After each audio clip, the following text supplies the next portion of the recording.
दुनिया का सबसे बड़ा विजनरी, एक जीनियस, एक सेल्फ मेड बिलियनियर और रिस्क टेकर है ना। पूरी दुनिया सिर्फ उस इलोन को देखती है जिसे इलोन दिखाना चाहते हैं। मिडिल क्लास से बिलियनियर, 120 घंटे काम, मासूमियत, इंसानियत, मरीख पर जीवन की खोज करने वाला और दुनिया को बदलने का जज्बा रखने वाला। पर क्या हो अगर मैं आपको कहूँ, ये तो सिर्फ वो पार्ट है जो इलोन आपको दिखाना चाहते हैं। इलोन मस्क के पिता, बेटी और पत्नी सब उनसे नफरत करते हैं। लेकिन ऐसा कैसे हो सकता है? जो इंसान पूरे दुनिया का सबसे अमीर आदमी है, उसका अपना ही घर उसके खिलाफ क्यों है? देखा जाए तो उन लोगों को किसी चीज की कमी नहीं होनी चाहिए, है ना।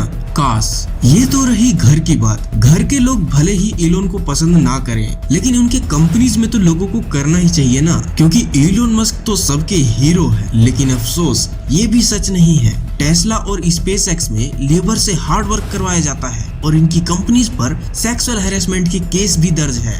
इलोन मस्क के नाम के पीछे एक और कहानी है, एक ऐसी कहानी जो दुनिया नहीं जानती। क्या आप सच जानने के लिए तैयार हैं?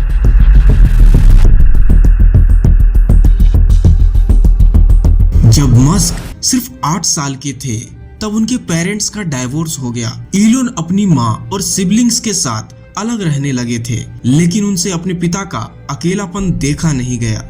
उन्होंने एक डिसीजन लिया जो उनकी लाइफ का सबसे बुरा फैसला था, अपने पिता के साथ रहना। लेकिन अपने ही पिता के साथ रहना किसी के लिए कैसे बुरा साबित हो सकता है?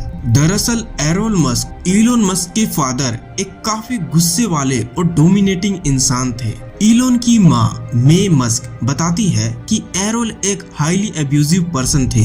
इलोन खुद कहते हैं, मेरे पिता एक एविल इंसान है। वो ये भी कहते हैं, जो भी सबसे बुरा काम आप अपने दिमाग में इमेजिन कर सकते हैं, इरोल वो सब कर चुके हैं। He called you a terrible human being. He will plan evil. He said almost every crime that you could possibly think of, he's done. Elon एक इंटरव्यू में बताते हैं कि एरोल मस्क ने 3 लोगों का मर्डर किया है। इस पर एरोल मस्क का कहना है कि एक दिन वो जोहान्सबर्ग, साउथ अफ्रीका में अपने घर पर थे, तभी 6 लोग उनके घर में घुस आए। ये लोग चोरी या उन्हें नुकसान पहुंचाने के इरादे से आए थे।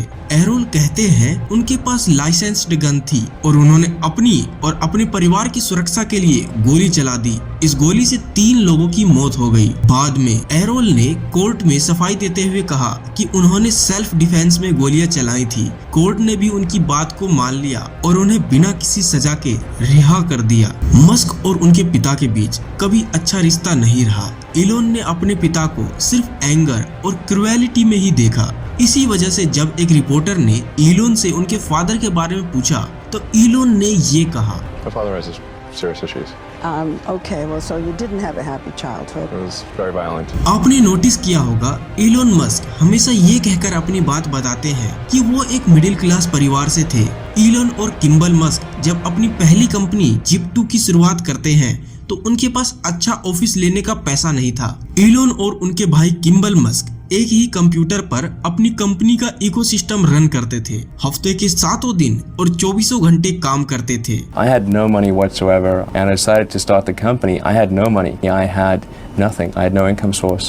Instead of getting an apartment, we just rented a small office and we slept on the couch. We had just one computer, so the website was up during the day and I was coding at night. 7 days a week, all the time. लेकिन दूसरी तरफ Errol Musk का कहना है कि Elon झूठ बोल रहे हैं। एरोल मस्क का क्लेम है कि इलोन की फैमिली काफी अमीर थी और उन्होंने ही इलोन को कंपनी स्टार्ट करने के लिए $28,000 दिए थे। एरोल मस्क कहते हैं कि वो एक एमरल्ड माइन ओन करते थे और उनके पास लग्जरी कार्स भी थी और Elon Musk Rolls Royce car में स्कूल जाते थे। प्रिटोरिया के वन ऑफ द रिचेस्ट लोगों में इनकी फैमिली को गिना जाता था। That Elon grew up with poverty or without money, or he's not. No, Elon went to school in a Rolls Royce every day. Really? एक तरफ इलोन मस्क कहते हैं कि उनके पास एक भी पैसा नहीं था, दूसरी तरफ उनके पिता कहते हैं कि वो रोल्स रॉयस में स्कूल जाते थे। तो सच क्या है? एरोल मस्क ओपनली कहते थे कि इलोन मस्क एक इडियट है, लेकिन वही इडियट आज टेस्ला और स्पेसएक्स का मालिक है। इलोन 17 साल की उम्र में साउथ अफ्रीका को छोड़कर कनाडा चले गए थे, क्योंकि उनको साउथ अफ्रीकन मिलिट्री ज्वाइन करने से बचना था। जहां एरोल मस्क कहते हैं कि मस्क फैमिली अमीर थी, वहीं दूसरी ओर इलोन मस्क कहते हैं जब एरोल मस्क बैंकरप्ट हो गए थे, तब ईलोन और किम्बल ने एरोल के नए परिवार को फाइनेंशियली सपोर्ट किया। एरोल मस्क कहते हैं कि उनके पास एमरल्ड माइन का कंट्रोल था और वो काफी रिच थे, लेकिन ईलोन का कहना है ये एक झूठ है, उनके पिता के पास कोई माइन नहीं था। Yeah, I'd like to see a picture of this alleged emerald mine. Because you've been community noted on that tweet. Yeah. Did you know that? No, but he never owned a emerald mine. This is total bullshit. Not even a 50% stake. No. ईलोन Musk के अपने पिता से गुस्सा होने का एक और बड़ा रीजन था एरोल मस्क का अपनी सौतेली बेटी के साथ रिलेशन। एरोल मस्क ने अपनी ही सौतेली बेटी जेना बेजोई-डनहोट के साथ रिलेशनशिप बना लिया। आइए एक बार एरोल मस्क की लाइफ पर भी नजर डालते हैं। एरोल की पहली वाइफ मे मस्क से डिवोर्स के बाद उन्होंने 1992 में हाइडे बेजोई-डनहोट से शादी की। हाइडे बेजोई-डनहोट और ईरोल के 2 बच्चे हुए, लेकिन 2004 में उनका डाइवोर्स हो गया। 2014 में उनकी सौतेली बेटी जाना बेजोई-डनहोट एरोल से मिलती है जब उसका अपने बॉयफ्रेंड से ब्रेकअप हो चुका था। एरोल ने जेना को अपने साथ रख लिया। कुछ समय बाद जेना और ईरोल का पहला बच्चा हुआ, जो मस्क फैमिली के लिए एक shocking at the same time creepy news था। जब ईलोन और उनके सिबलिंग्स को ये बात पता चली तो उन्होंने अपने पिता से हर तरीके से रिश्ता तोड़ लिया। ईरोल और जेना का दूसरा बच्चा भी पैदा हो चुका है और अब जेना की उम्र 40 साल है, जबकि ईरोल 79 साल के हैं। एक बार जब एरोल मस्क से पूछा गया क्या आप अपने बेटे ईलोन मस्क पर गर्व महसूस करते हैं क्योंकि आपका बेटा दुनिया का सबसे अमीर आदमी है, एरोल ने बिना ज्यादा कुछ सोचे नहीं, मेरा बेटा किम्बल मस्क वो ईलोन से ज्यादा बेहतर है। पर हाल फिलहाल में ईलोन मस्क और एरोल मस्क 7 सालों बाद स्पेसएक्स कंपनी में मिले, जहां ईलोन ने खुद अपने पिता को इनवाइट किया था और आजकल इन लोगों का रिश्ता काफी अच्छा चल रहा है। What's your relationship right now with Elon, for example? Or very good. Yeah. Very When's the good. last time you guys had a conversation? We had supper together a few months ago. He's very busy, you know. Yeah. Errol Musk भी आजकल ईलोन की बड़ाई करते नजर आते हैं। He was the golden boy of everyone. Everyone viewed him as the golden boy.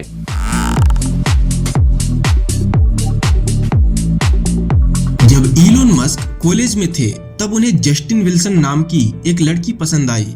ईलोन ने उसे कई बार अप्रोच किया, लेकिन जस्टिन उन्हें हर बार रिजेक्ट कर देती थी। I met him when I was 18, he was 19. We were at college. He would ask me out and I would say no.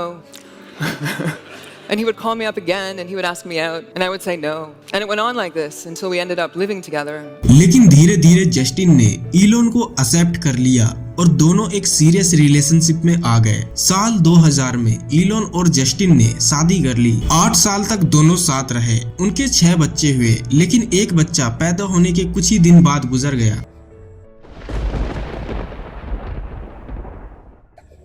साल 2008 ईलोन मस्क की जिंदगी का सबसे भयानक साल, क्योंकि इसी साल ईलोन मस्क का पहली बार डाइवोर्स होता है और इनकी कंपनीज कोलैप्स होने वाली थी। टेस्ला और स्पेसएक्स दोनों ऑलमोस्ट कोलैप्स होने की कगार पर थे।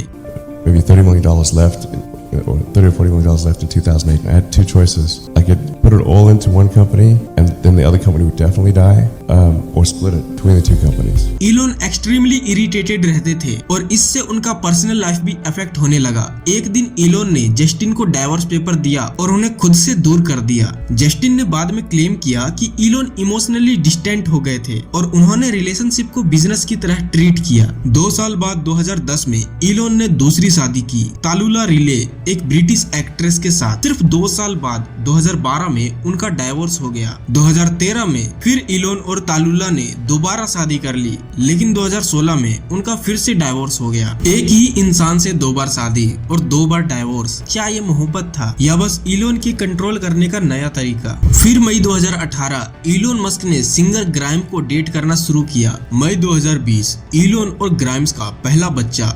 XAE-A12 मस्क पैदा हुआ। दिसंबर 2021 ईलोन और ग्राइम का दूसरा बच्चा एक्सा डार्क सेड्रेल मस्क पैदा हुआ। 2023 ईलोन और ग्राइम का तीसरा बच्चा टेक्नो मैकेनिकस मस्क पैदा हुआ। लेकिन बच्चों के पैदा होने से पहले ही मार्च 2020 में ईलोन और ग्राइम्स का ब्रेकअप हो गया। उसके बाद बच्चों की कस्टडी को लेकर दोनों के बीच लीगल बैटल स्टार्ट हो गई। रिलेशनशिप के खत्म होने के बाद भी ग्राइम्स और ईलोन के बीच कंट्रोवर्सीज चलते रहे। ईलोन मस्क और ग्राइम्स के बीच पहले से ही टेंशन चल रही थी, लेकिन एक न्यूज ने मस्क को हिला दिया। ईलोन मस्क का बेटा अब उनसे कोई भी रिश्ता नहीं रखना चाह रहा था।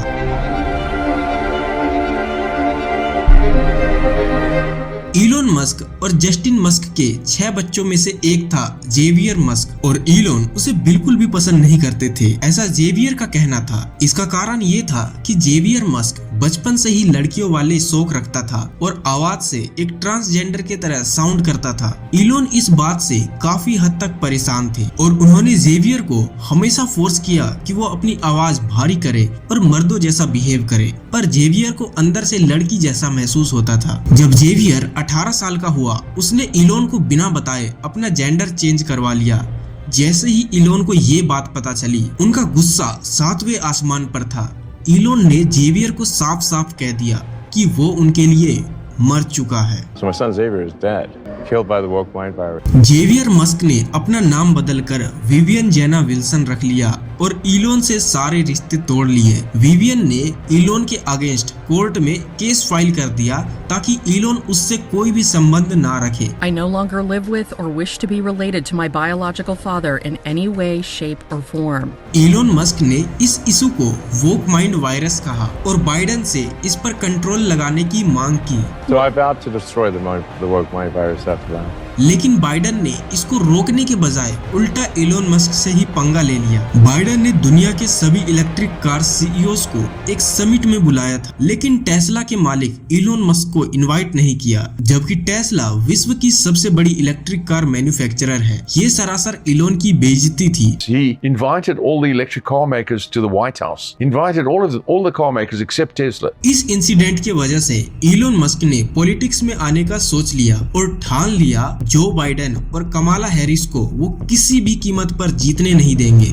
इलोन मस्क ने अपने सबसे बड़े दुश्मन ट्रंप से हाथ मिला लिया। कुछ समय पहले इलोन ट्रंप को बिल्कुल पसंद नहीं करते थे और ना ही ट्रंप मस्क को, पर अपने अंदर की बदले की आग के वजह से इलोन ने ट्रंप से दोस्ती कर ली। मस्क ने ट्रंप के इलेक्शन कैंपेन में हर तरीके से मदद किया। बिना इलोन मस्क के ट्रंप की जीत की कोई उम्मीद नहीं थी। मस्क ने अपनी पावर, इन्फ्लुएंस और ट्विटर का पूरा यूज किया ट्रंप को जिताने के लिए। दूसरी ओर ट्रंप भी लगातार मस्क की तारीफ करते नहीं थक रहे। Come on up here, Elon. He created the first major American car company in generations, and his rocket company is the only reason we can now send American astronauts into space. वैसे तो Elon Musk ने दुनिया भर में एक genius billionaire की reputation बना रखी है, लेकिन उनका व्यवहार अपने एम्प्लॉइज, इन्वेस्टर और फैमिली के साथ बिल्कुल अलग है। इलोन मस्क सिर्फ एक एंटरप्रेन्योर नहीं, बल्कि एक ऐसी शख्सियत है जो हर जगह कंट्रोवर्सी से घिर जाते हैं। टेस्ला और स्पेसएक्स के एम्प्लॉइज का कहना है कि इलोन एक एक्सट्रीमली डिमांडिंग और इमोशनली अनप्रेडिक्टेबल बॉस है। उनका सडन डिसीजन मेकिंग और हार्श वर्क कल्चर एम्प्लॉइज के मेंटल हेल्थ को affect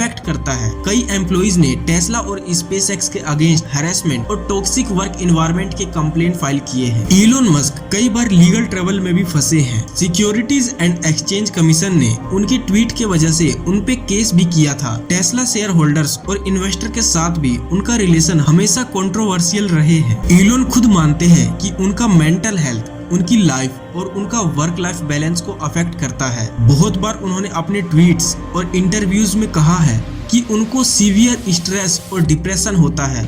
No one should put this many hours into work. This is not good. And people should not work this hard.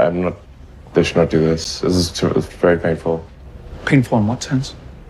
It hurts my brain and my heart. तो ये था Elon Musk का वो side जो आपको कभी दिखाया नहीं जाएगा। अगर इन सब कंट्रोवर्सीज को साइड रखा जाए तो इलोन मस्क हमारे भी इंस्पिरेशन है। अगली वीडियो किस पर लाई जाए कमेंट में जरूर बताना और चैनल को सब्सक्राइब जरूर करना। आप लोगों के सपोर्ट की सबसे ज्यादा जरूरत है।